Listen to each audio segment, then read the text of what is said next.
నమస్తే అండి. Welcome to Prasanna home recipes. ఈ వీడియోలో చికెన్ ఫ్రై ఎలా చేసుకోవాలో చూపించబోతున్నాను.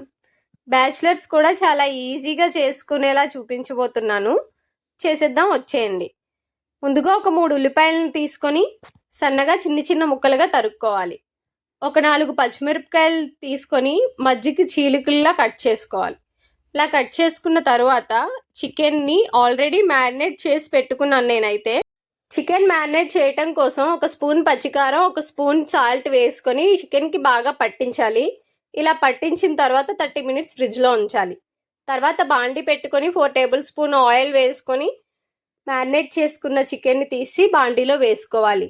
చికెన్ నుండి వాటర్ బయటకు వస్తూ ఉంటుంది. ఆ వాటర్ అంతా చికెన్కి ఎగిరిపోయేంత వరకు చికెన్ని ఫ్రై చేసుకోవాలి. ఇదంతా మీడియం టు సిమ్లోనే జరగాలి. ఇలా చేయడం వలన చికెన్ బాగా కుక్ అయ్యి సాఫ్ట్గా వస్తుంది. చిన్న అల్లం ముక్క, ఒక వెల్లుల్లిపాయ తీసుకొని రోట్లో వేసి బాగా దంచి పక్కన పెట్టుకోవాలి. ఈలోగా చికెన్ ఉడికిందో లేదో కలుపుతూ చెక్ చేసుకోవాలి.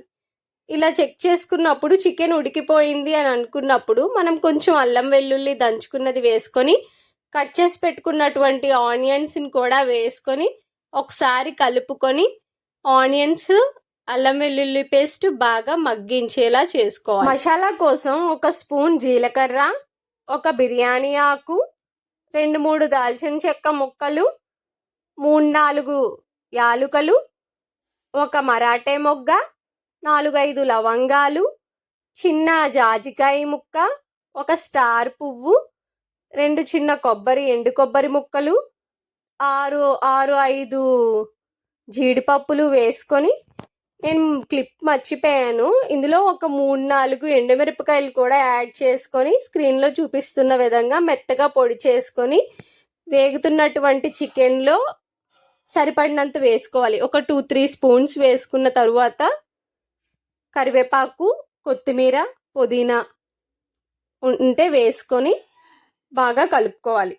అంతే అండి, సింపుల్గా క్విక్గా చికెన్ ఫ్రై ప్రిపేర్ అయిపోయింది. మీకు ఈ వీడియో నచ్చినట్లయితే please subscribe, like, share and comment. ఏమైనా సజెషన్స్ ఇవ్వాలనుకుంటే కామెంట్ బాక్స్లో మెసేజ్ చేయండి. థ్యాంక్